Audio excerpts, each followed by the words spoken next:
Baik, bismillahirrahmanirrahim. Assalamualaikum warahmatullahi wabarakatuh. Perkenalkan, nama saya Ahmad Ais Sahran dengan akhiran NIM 083. Pada video kali ini saya akan menjelaskan mengenai Project Basic Learning atau PJBL, sekaligus memperagakan bagaimana penerapan model pembelajaran ini dalam kelas atau kepada peserta didik. Ya, jadi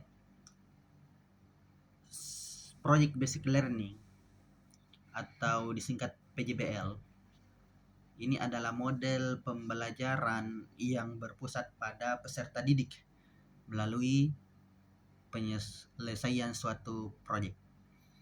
Dalam model ini, peserta didik tidak hanya menerima materi dari guru, akan tetapi juga peserta didik aktif mencari informasi, bekerja sama, memecahkan masalah, dan menghasilkan sebuah produk atau karya. Ya, jadi di sini guru bertugas atau berperan sebagai fasilitator atau yang membimbing bagaimana proses belajar peserta didik. Nah, model ini bertujuan mengembangkan kemampuan bagaimana siswa ini atau peserta didik ini bisa berpikir kritis, kreatif, komunikasi bagus, dan kolaborasi bagus antar peserta didik yang lainnya.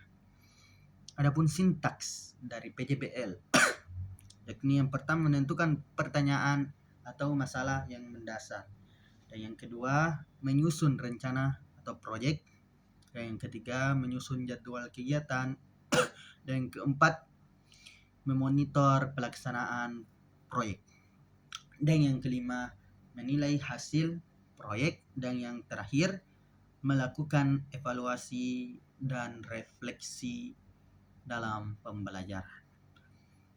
Ya, jadi adapun praktik mengajar dari PJBL, kita mengambil satu contoh pembelajaran, yakni materi kejujuran pada mata pelajaran Akidah Akhlak di kelas 8 SMP atau MTS. Ya, jadi saya sebagai guru anak-anak, hari ini kita akan belajar tentang kejujuran menggunakan model pembelajaran Project Basic Learning.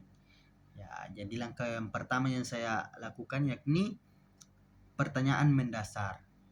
Ya, jadi saya memberikan pertanyaan mendasar seperti, coba pikirkan mengapa masih banyak orang yang tidak jujur dalam kehidupan sehari-hari, atau bagaimana cara kita mengajak teman-teman agar selalu bersikap jujur. Ya, saya memberikan pertanyaan-pertanyaan seperti ini untuk mendasari atau membuka pembelajaran. Dan yang kedua, perencanaan proyek. Ya, jadi saya sebagai guru yakni mempersilahkan bentuk kelompok kepada peserta terdiri dari 4 atau 5 orang untuk membuat poster atau kampanye tentang pentingnya kejujuran. Ya, jadi yang ketiga, saya menyusun jadwal. Kepada peserta. Jadi kalian memiliki waktu 25 menit untuk berdiskusi atau mencari ide, kemudian membuat poster. Dan yang keempat, saya melaksanakan dan memonitoring.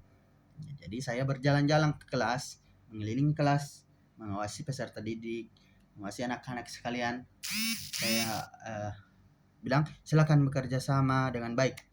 Jika ada yang belum dipahami, silakan bertanya kepada saya. Ya. Langkah yang kelima, saya mempresentasikan hasil. Bukan saya sih. Peserta didik mempresentasikan hasil dari setiap kelompok.